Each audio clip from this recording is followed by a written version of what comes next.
kemanusiaan yang adil dan beradab.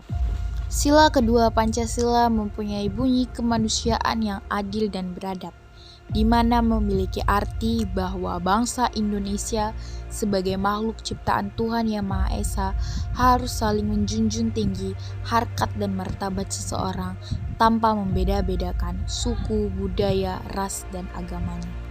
Kemanusiaan menurut KBBI mempunyai arti sebagai sifat-sifat manusia. Manusia itu sendiri mempunyai arti sebagai makhluk ciptaan Tuhan yang mempunyai pikiran dan akal budi yang mampu menguasai makhluk lain. Keadilan merupakan suatu sifat di mana kita berpihak kepada yang benar, tidak memihak atau berat sebelah.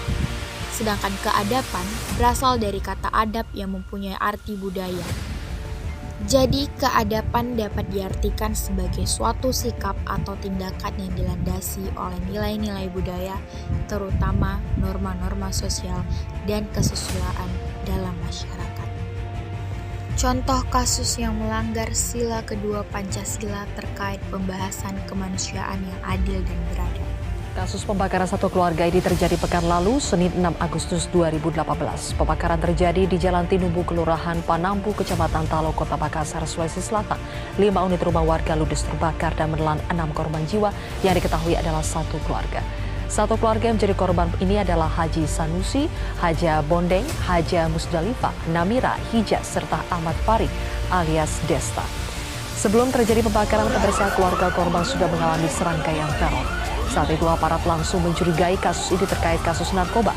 Dan hari ini akhirnya dipastikan motif pembakaran adalah utang piutang narkoba.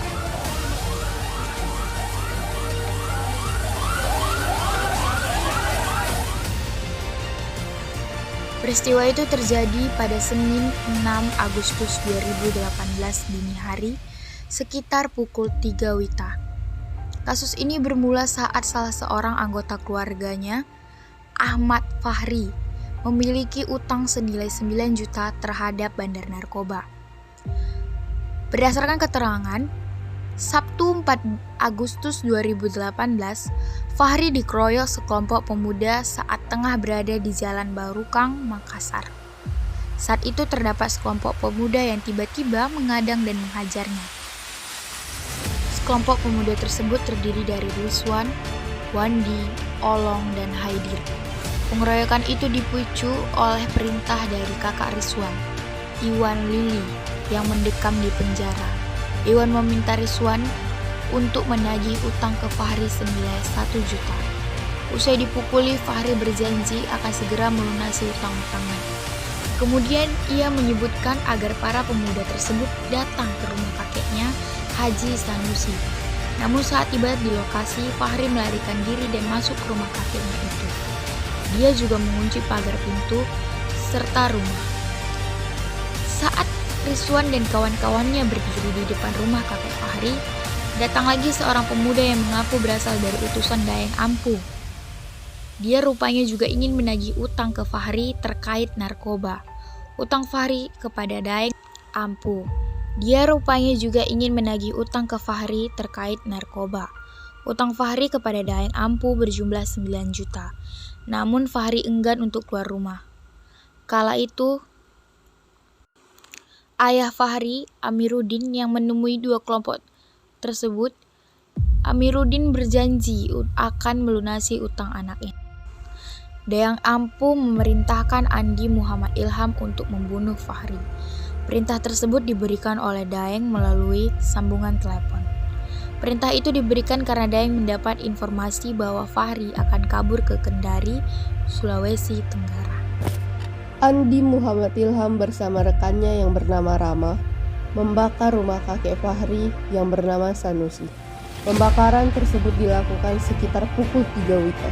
Setidaknya ada 3 rumah yang terbakar.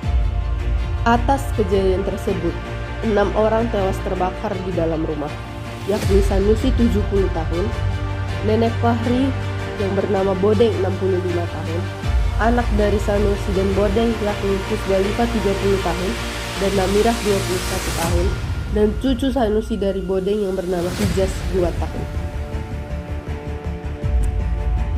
Polisi menangkap sejumlah pelaku pengeroyokan yang menimpa Fahri.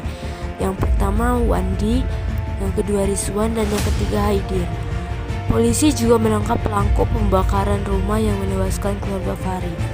Yang pertama ada Andi M. Ilham, yang kedua ada Dayang Ampu, dan tiga ada Apang atau DPO.